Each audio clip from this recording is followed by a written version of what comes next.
In this edition of the Red and Blue Political Roundup, hundreds of pages of documents relating to the president's former attorney, Michael Cohen, were released Tuesday. According to the Unsealed records, the special counsel's team was looking into Cohen long before previously reported. It is now known Robert Mueller obtained a warrant for Cohen's emails in July 2017. That means by the time FBI agents publicly raided Cohen's home and office last April, an extensive investigation was already underway. The release also sheds light on Cohen's financial crimes, but the more than 200-page-long document is heavily redacted. Kevin Cirilli is the chief Washington correspondent for Bloomberg News. Kevin, thanks so much for joining us. What new insights do these unsealed documents reveal about the way the special counsel has approached the Russia investigation? You know, I asked that question to Lanny Davis, who came out with a statement, and I'll read a portion of it. Lanny Davis, of course, is a spokesperson and an attorney for Michael Cohen, and he says that, quote, the court-ordered release of the affidavits that led to the search warrants of Mr. Cohen's home, office, hotel, and safety deposit box only furthers his interest in continuing to cooperate and providing information and the truth about Donald Trump and the Trump Organization to law enforcement and to Congress. The bottom line, Elaine, is that this investigation is very much continuing. Well, and is there a way to tell? Perhaps this next question is unanswerable, but what, if anything, could this new timeline mean for either Michael Cohen or the president? Well, in terms of for either of them, really the person who is holding all of the cards at this point is Bob Mueller and his investigation.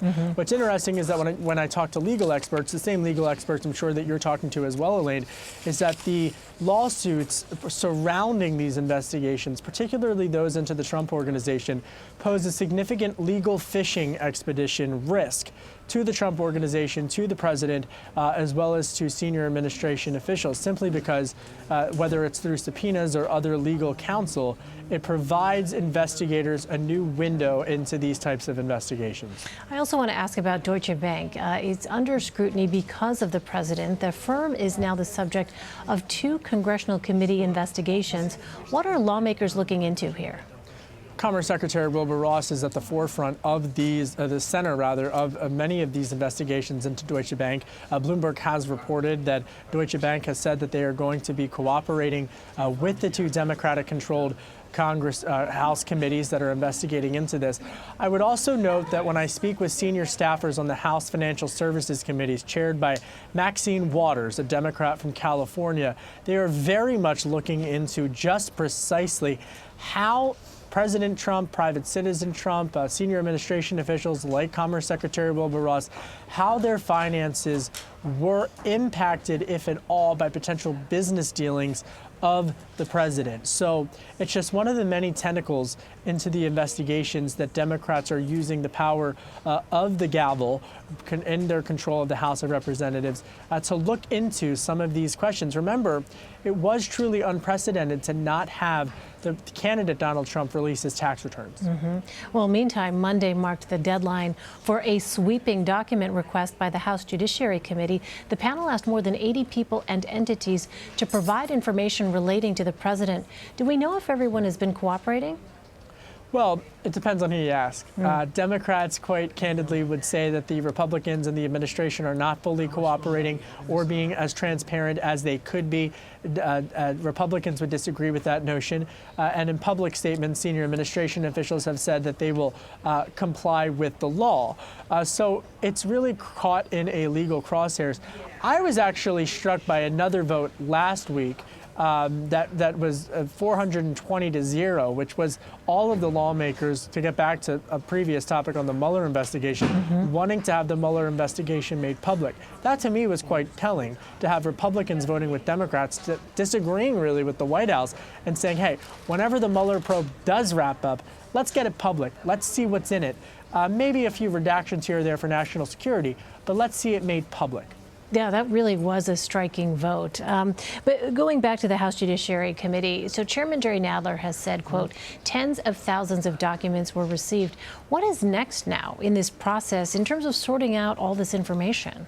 Well, the thing about the congressional committees that are very different than the Mueller probe, for example, is that now it's in the hands of Congress, of staffers, of folks who have, are Republicans and Democrats, obviously, and it's much more politicized than I think the Mueller investigation would like to be.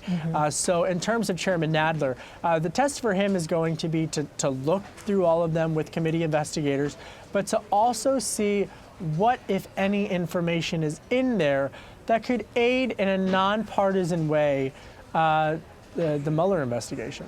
Well, meantime, the president's acting chief of staff, Mick Mulvaney, reportedly will be offered the position permanently.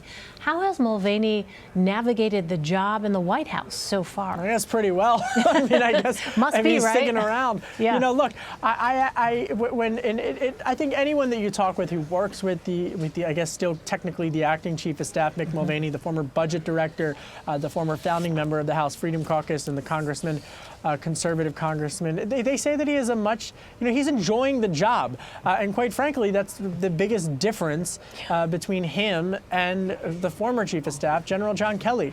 Mick Mulvaney seems to really like the job, like the principal that he's working for, President Donald Trump, and to really be able to engage in a way that has shown in some cases the loyalty that the president would like to see in that role. But the bottom line, it bears repeating, he's enjoying himself, which in this environment, in this Washington, that can't be understated. Right. It really is remarkable to think about that, considering what we know John Kelly's tenure was in that job. Lastly, CBS News has learned from a senior aide to Joe Biden that outreach to donors and supporters has intensified in recent days. Biden is expected to launch a 2020 campaign early next month.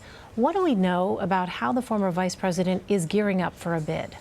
I feel like he's already started. Right. This is like the worst kept secret in politics. Even he gave it up. He almost, look, I think that this is a very crowded field. He obviously has the name recognition. He obviously has the relationships with donors. I think it'll be interesting to see how he is able to connect in places like Lordstown, Ohio, where a General Motors plant was just shut down, and that same type of that streak of Scranton, Pennsylvania, Amtrak Joe Biden type of rhetoric, I think is really going to should he enter into the race, really restart this race, reset this race, and really kickstart it into a new gear. It is such a crowded field, but if we've learned anything by Beto O'Rourke's Vanity Fair launch, I think the former vice president brings to this a new intensity to the race. All right, Kevin Cirilli. Kevin, always great to see you. Thanks so much. Thank you. Thank you so much, Elaine. Have a good one.